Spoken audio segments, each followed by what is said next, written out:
cover up to me is a little hard, a little harsh. We were always from day one cognizant that age was an issue. Would you say it was There are some things that are true. I mean, like the gaslighting, there was a lot of denial of the polling.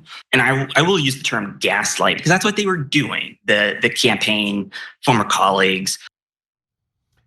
That's Michael LaRosa. He was an insider in the White House and Jill Biden's ex-press secretary. He joins us now on the Young Turks. Michael, welcome. Thanks for having me. Yeah, no problem. So talk to me about the gaslighting.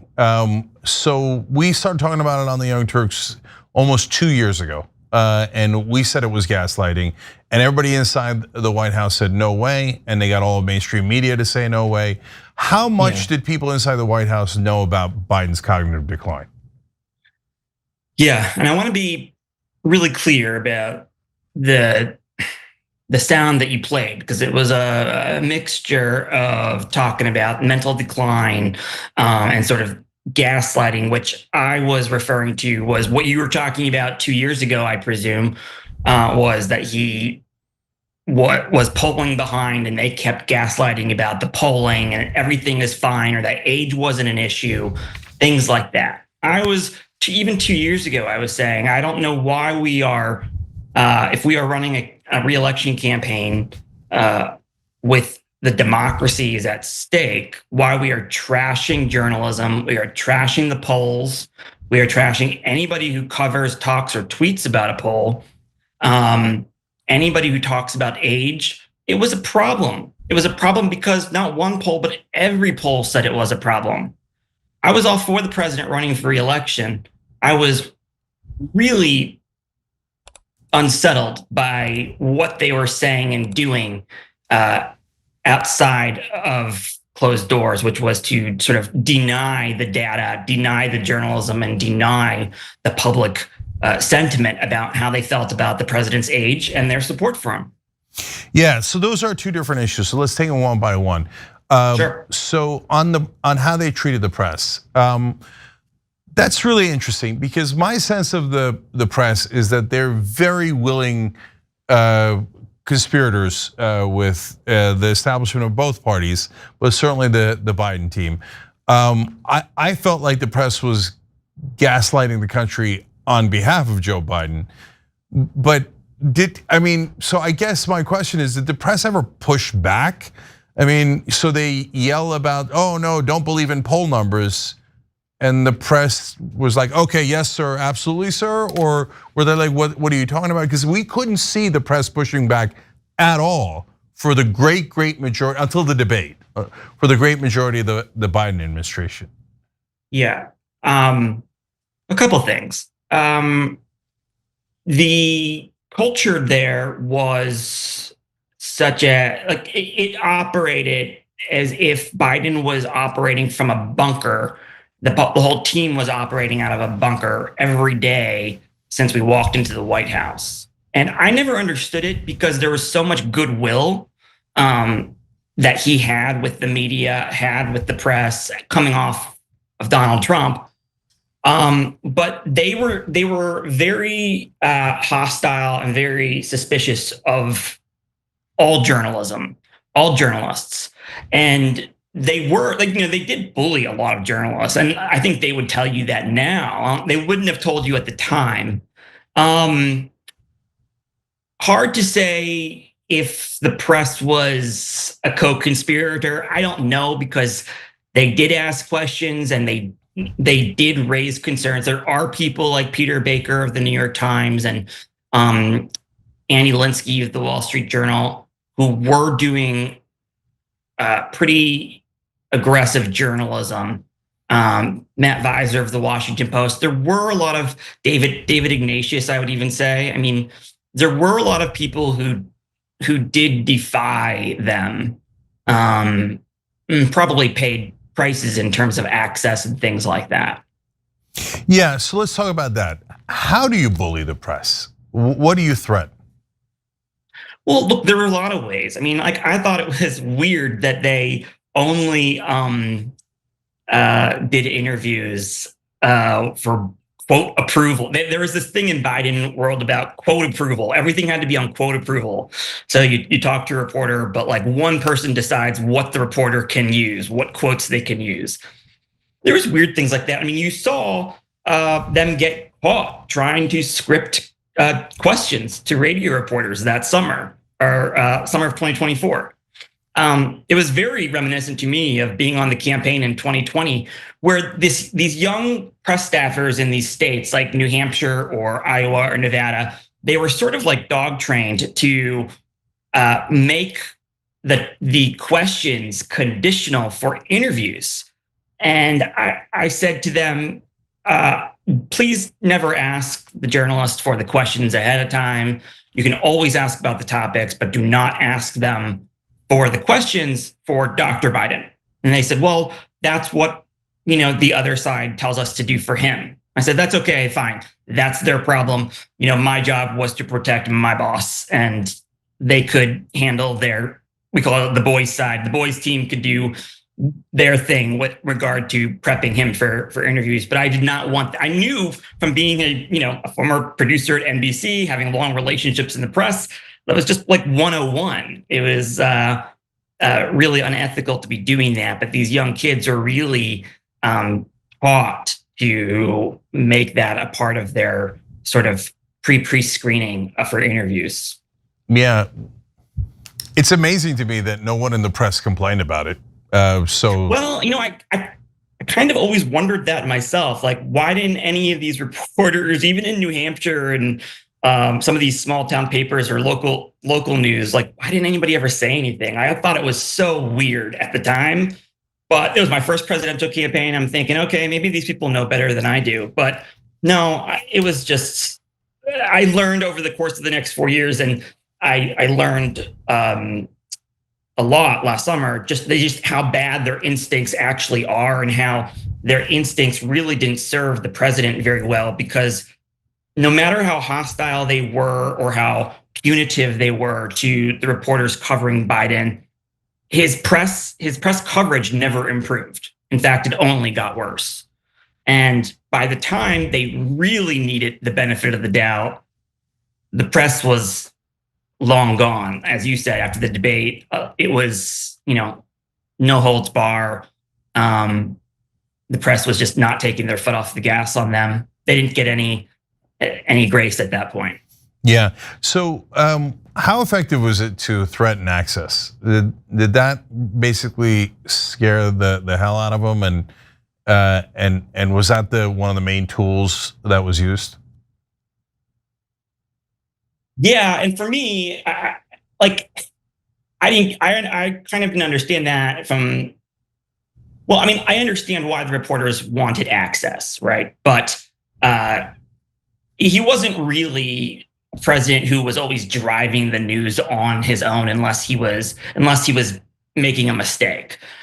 Trump is able to really drive the news based on what he says and his sort of manipulation. And I mean that not in a pejorative sense, but in a really taking ownership in the driver's seat, making the news, because he talks and engages so much that he is the primary source. Why would you have any other voices fill that vacuum? With Biden, he was always either not engaging or gave very sort of unsatisfying, very, disciplined kind of remarks. There was nothing sort of authentic about the kind of answers he would give. So they really weren't able to drive news cycles very much. Yeah, so like your point being that, you're getting access to a guy who isn't going to drive the news cycle anyway, right? He's not going to say anything. Yeah, I mean, I didn't understand what they were expecting him to say. I don't know. Yeah. He wasn't like Trump, where you're going to get good copy, you're going to get good audio, you're going to get good sound. That wasn't the case, and so, but for the purposes of like Dateline integrity or journalistic integrity, I get why you want to hear from the horse's mouth and you want access. And look, it didn't do them, the Biden, our White House, any favors. The president's reputation, his image, his trust numbers, his approval numbers never got better. There was not any good waves of press that he received, and part of that was because they burnt and just carpet bombed his relationships with members of the press who he cared about. And Joe Biden's not like that. He is not a reflection of the people who ran, who were in charge of his relationships in the media, in the press, and certainly during that 24 reelect, such as it was. Okay, so I want to come back to the polling and the mental decline in a second, but since you mentioned Biden and the media, I actually want to run another clip, the next one we have, about Biden wanting to do interviews that you mentioned in that same interview with Tara Palmieri from Puck. Let's watch that. Yep. The president's team was scared to death of impromptu, unscripted, unrehearsed, unpracticed, unchoreographed, anything. They couldn't compete for the attention economy. They just couldn't do it. They didn't have any idea. And they didn't have the vessel, either Biden, by the way, who would have done anything. He loves TV. He loves doing stuff. It was the orbit that did not trust their own candidate. Okay, but Michael, weren't they like, I'm torn on this because weren't they right? I mean, Biden was obviously in mental decline. He was a hot mess. So, but in a sense, like, it shows guilty mind. They definitely knew that he was in mental decline. That's why they were trying to hide him. Yeah, I go back and forth on it as well. However, the problem is you can't run for president by just running out the clock. And that's what they did. They decided to take a very big gamble with the party, with the country, by running him for re-election and just running out the clock by disengaging for as much and as long as they can. And it just didn't work. If you can't do a simple 10-minute Super Bowl interview, you can't go out and defend yourself and your family's honor when you're under attack by Jim Comer and Robert Hur. If you can't do a town hall or meet the press, Donald Trump will do it all. That's fine. His opponent will do everything. They didn't care. They didn't want him to do anything. They wanted to run out the clock. That was my biggest objection. And look, I paid a price for speaking out against that at the time, but it was true, and they couldn't get away with it. And the clock did run out, but it ran out on them. Look, I take no pleasure in saying these things, but these things are all very apparent to a lot of us on the outside. Some of us spoke up. Most people did not. And I would have said he should let him be his own advocate. You saw how he performed in the debate. Had he been allowed to be his own advocate for a year, the year prior to the debate, because he had been in the race for a little over a year, first of all, the American people would have been conditioned to maybe the age and how he's advanced, but also the more you engage, the more grace you are given by the public when it comes to mistakes and verbal gaffes. And the problem is he engaged so little that anytime he did make a mistake or like an innocent gaffe, which he was always prone to do, it was heightened, it was amplified because he wasn't very accessible. And that was the biggest problem. There's a chance, Cenk, that maybe they could have gotten away with, it was just a bad night. Well, not after a year and change of not doing interviews or town halls or press conferences. Yeah, Michael, that leads to maybe the biggest question, which is who's running the show? Because you said, if they let Biden, he would have wanted to do more interviews. So who didn't let him? Who's in a sense telling Biden what to do? Well, there was only one person in charge of anything communication related, and that was Anita Dunn. I mean, whatever went out, whatever information was coming out of the White House, whatever decisions were made were about interviews or press. And I don't think they would deny that. I mean, I'm not saying anything that should be news to anyone, but Anita was really in charge of all aspects of sort of press strategy, media strategy, communication strategy. Sure, there's a lot of people below her and a lot of people who communicate with reporters and the press, but there are very few people who make the decisions on what the president does and doesn't do, and she was one of them.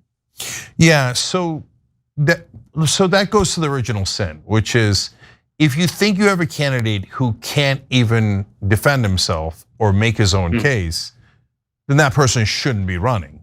Yeah, either that or they just were that bad. They had their instincts were just that bad about judging the news cycle and judging where the polls were going and whether it was translating into public sentiment and public attitudes. Yeah, but Michael, there's another interpretation, right?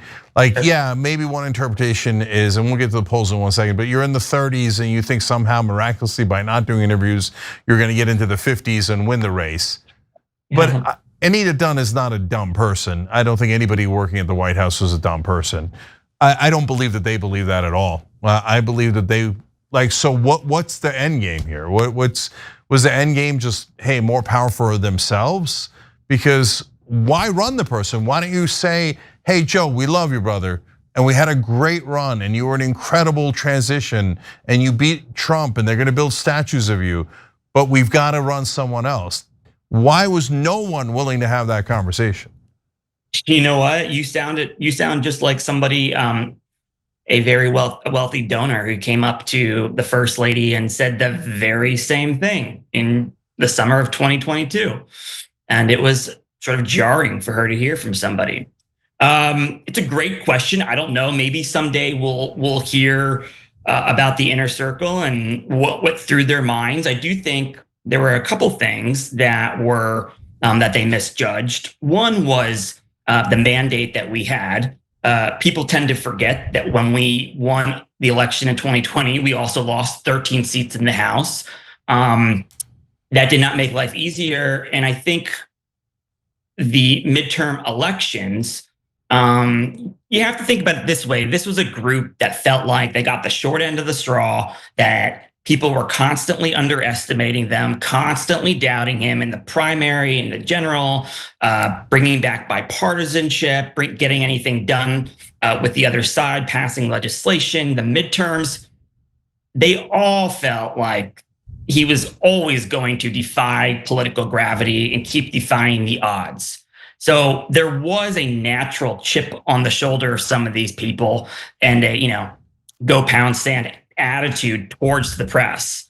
And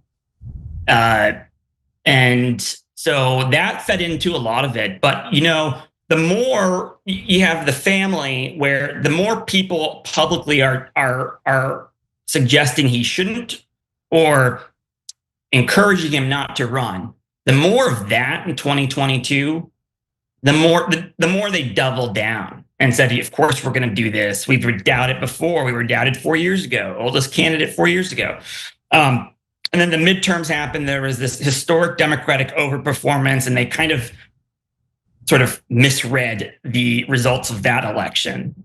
And I believe, had I been there still, I would have said, I don't know if these are necessarily affirming of a 40-year high, inflation rate necessarily, but the results of the midterms did sort of reflect a sort of anger at the Roe decision and Trump still, but I don't think it was a groundswell of we need Joe Biden again. And that's where either the family misread and the advisors did not come in with some sanity and say, look at every poll here. There's a very shallow level of support for you.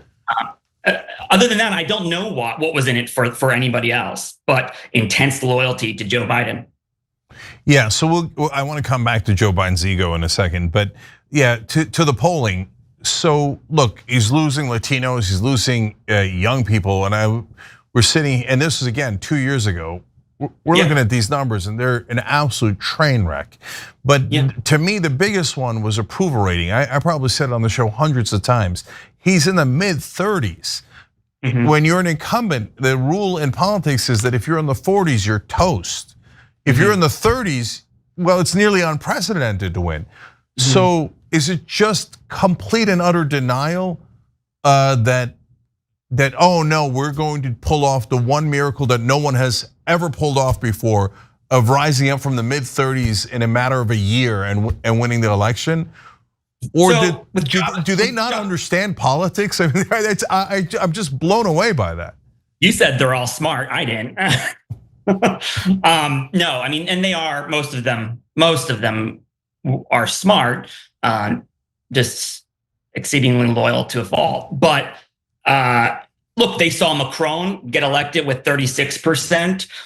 They saw a very tribal country, very divided country, and said, hey, we're gonna roll the dice because it's either Trump or us. And that was the gamble that they took when it came to the polling. I was watching a different number. I was watching, because I think in 2020, regardless of what you thought about the Democrats and Joe Biden, I don't think he was necessarily a movement or had a base of support, but he was what America needed at that moment. And I think the voters made a deal with Joe Biden and said, okay, get rid of this guy and pass the torch. And he couldn't get rid of Trump permanently, and he wasn't passing the torch. And over the course of time, his personal approvals, something that he always had a lot of goodwill in, people liked him personally and trusted him. Those, by September of 2023, I was saying it all the time, those numbers were either below Trump or tied with Trump.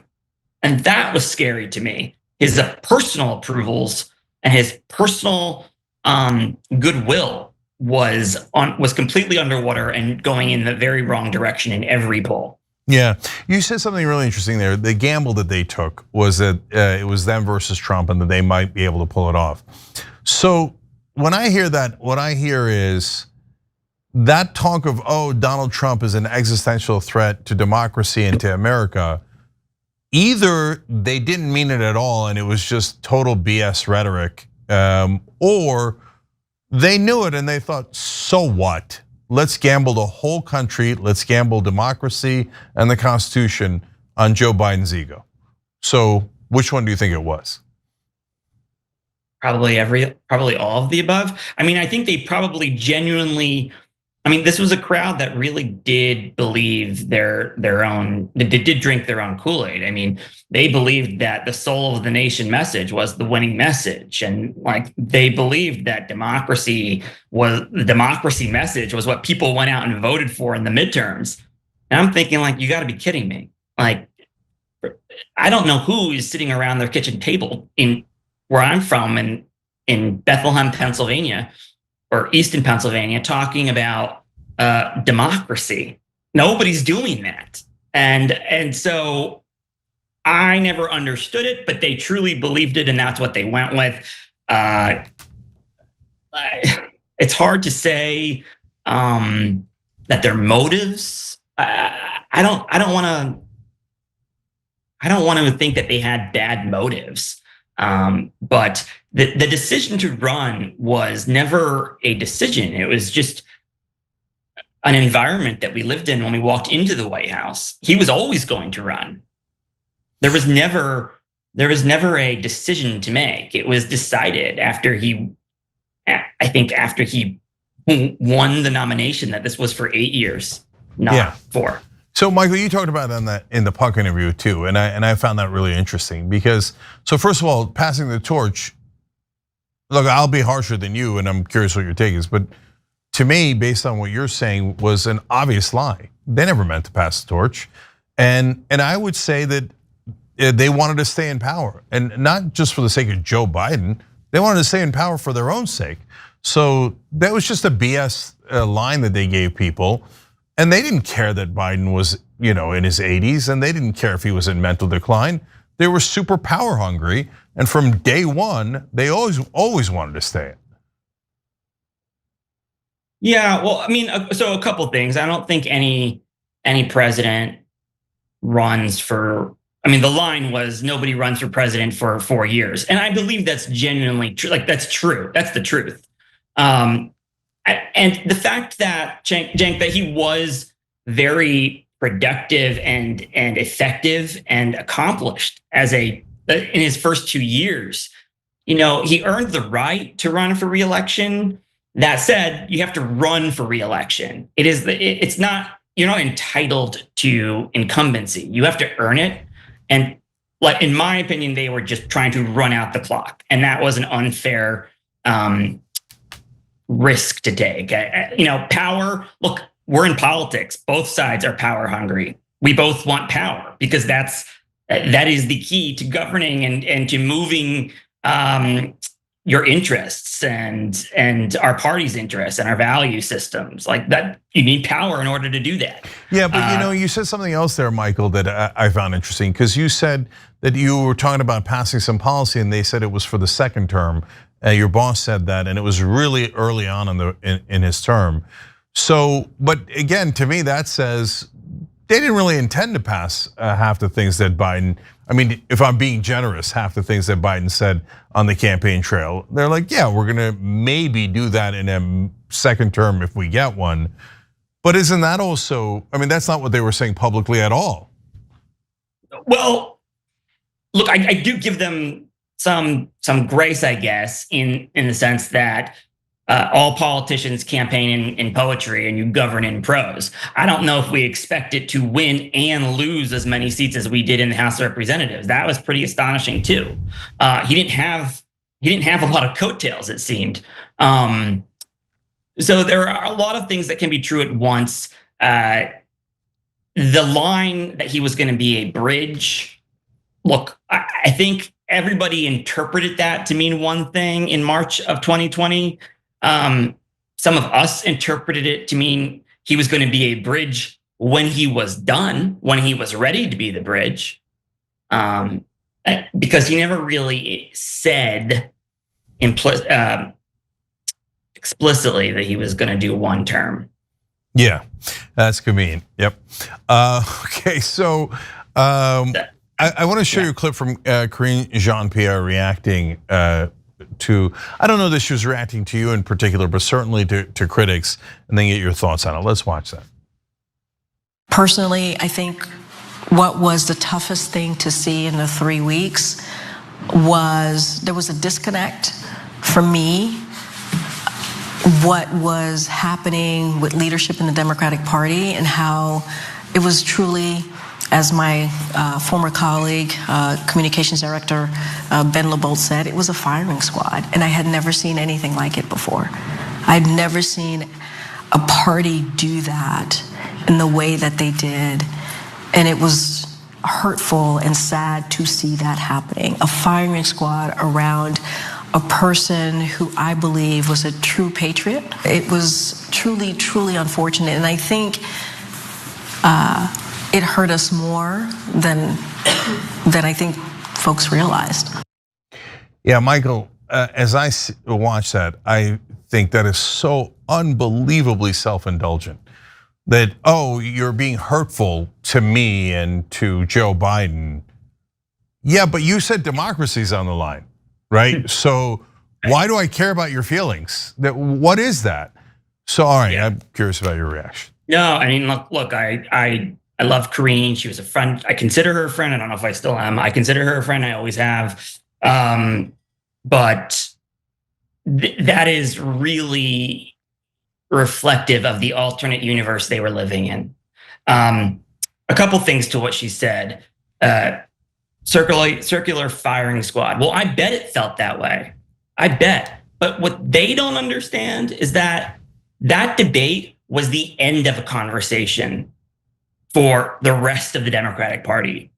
They had a year and change to run as if they were running for re-election and be a candidate. They didn't want to do that. They didn't want to do a 10-minute Super Bowl interview with the largest audience that they would ever have. We have to ask them what they were doing for a year and a half to behave like a candidate. And the frustration with them at that point, it was over. It was end of conversation with the party, from the party standpoint. And their response, by the way, and I love Karine, and I know she was dealt a tough set of cards because She was limited in what she could do or say from that podium because there was one person who had most of the communication control. But their response was atrocious. In what world would you have the crisis, the political crisis that you faced, that debate, and take 8 days to do a TV interview to address it? I don't know what kind of crisis communications lessons they learned or what decade they learned them in. It was almost like the John Kerry campaign never happened, or Michael Dukakis or Hillary. Like, we should have learned to respond to, well, first of all, the damage we do to ourselves, right? By communicating with the public, showing and telling. They violated every rule of PR and communication there ever was.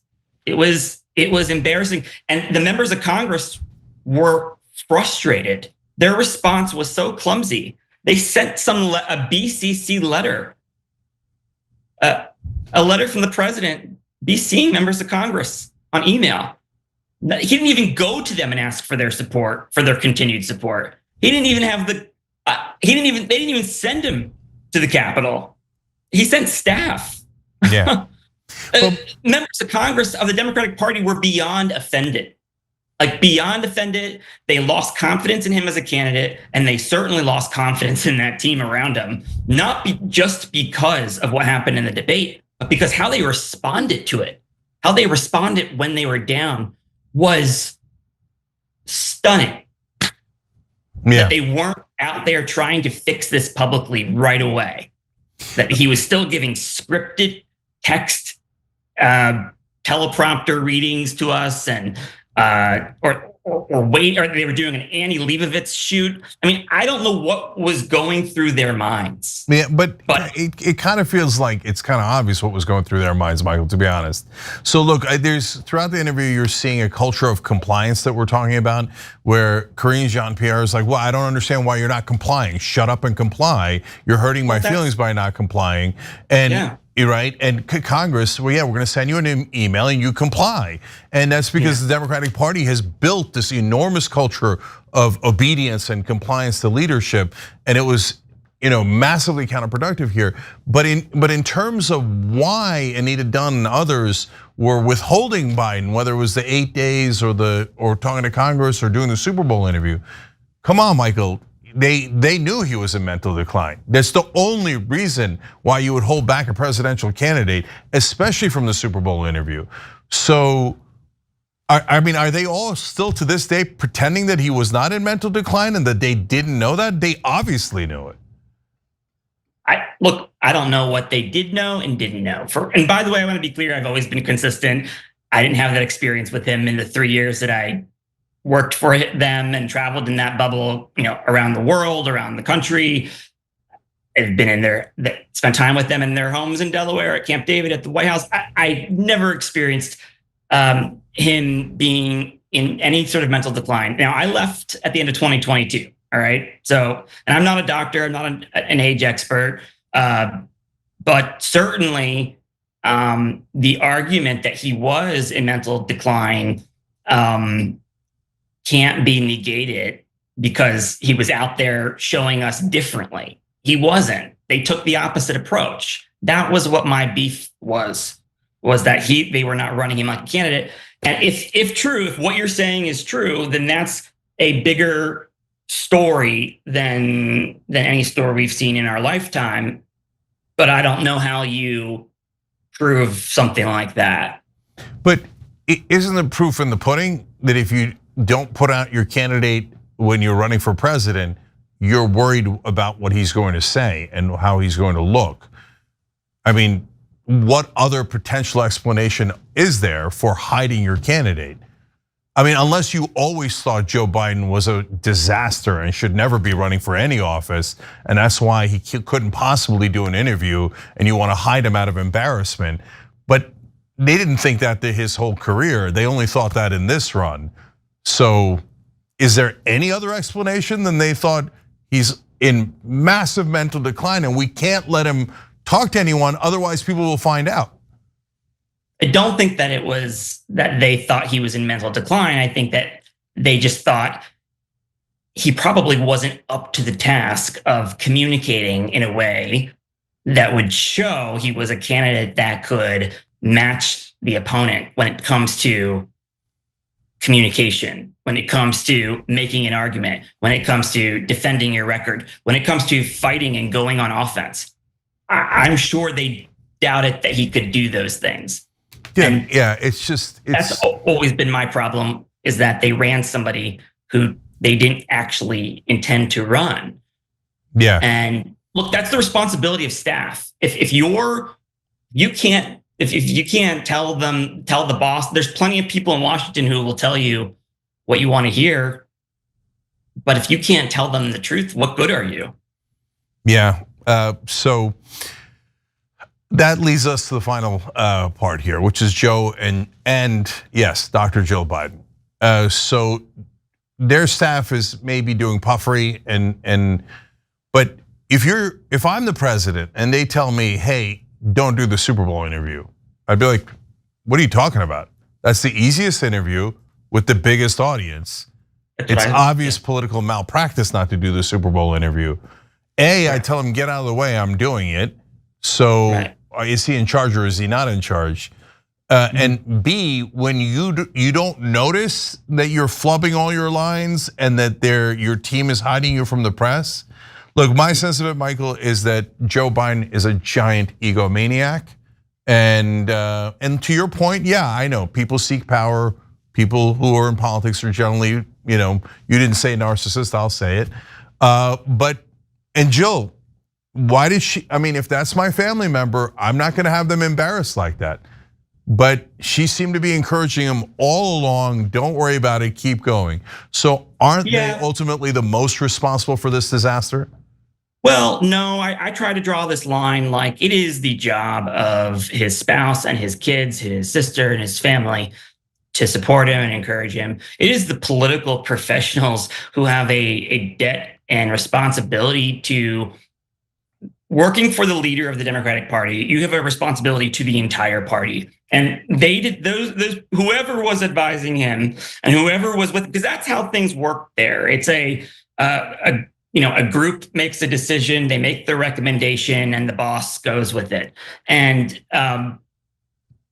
they did not have the rest of the party or the country top of mind. I mean, the Bidens in 1987, part of this is PTSD from that. Like they were forced out then. And with Jill and the family, it was traumatizing for them. They had never seen him embarrassed or his integrity questioned. He was the golden child of the Democratic Party and certainly of Delaware. And he had been groomed to be the next Jack Kennedy for over a decade by that point. And it ends very tragically. And he didn't run for president again for another 20 years.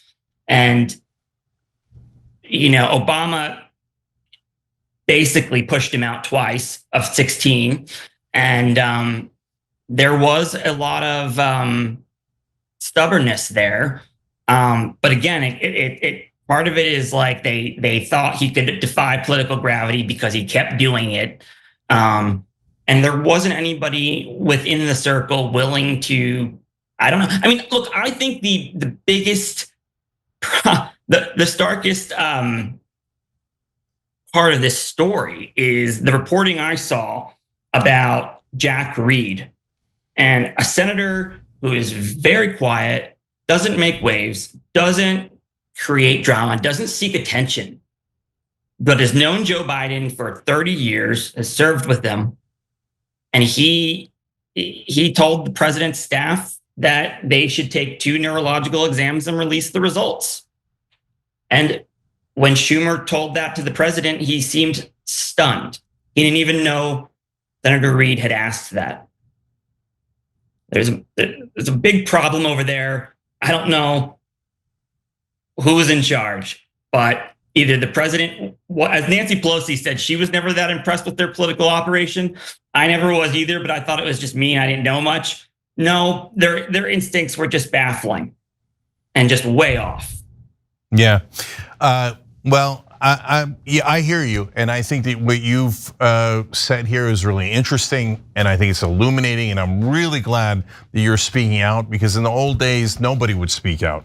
Well, I mean, look, I was punished for speaking out about just the media strategy. They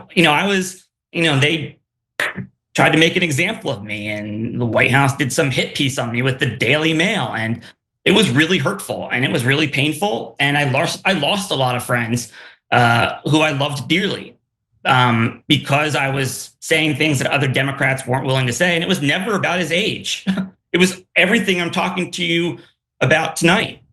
Yeah, and Michael, I mean, that's how they bully people. But look, despite all that, you're so much more charitable to them than I think you need to be, because at the end of the day, the president is in charge, and Joe Biden is the principal, and Dr. Jill Biden was his, if we're being honest, his top advisor, right?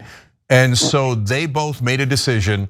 No, we're going to take that gamble on behalf of the whole country, and we're going to risk democracy. And we're not going to do it in the interviews. We're going to listen to our staff who says we should hide in a bunker, and we're going to take an extraordinary gamble of running a candidate who's not going to actually run a campaign. Yeah, and we'll risk the whole country on it. That's got to be their responsibility. Yeah, and if they didn't want to look internally at him as a candidate, they could have just looked at all of the public data that exists, and I'm sure they saw it in private data as well. Yeah, they knew it. They knew it. They were at a bare minimum. They were super self-indulgent, unbelievably, record-breakingly self-indulgent. I would go much further than that. But Michael LaRussa, thank you so much for coming on here. We appreciate it, and we appreciate that you're actually speaking out and telling people what actually happened. Thank you so much for joining us. Thank you for having me. Every time you ring the bell below, an angel gets his wings. Totally not true, but it does keep you updated on our live shows.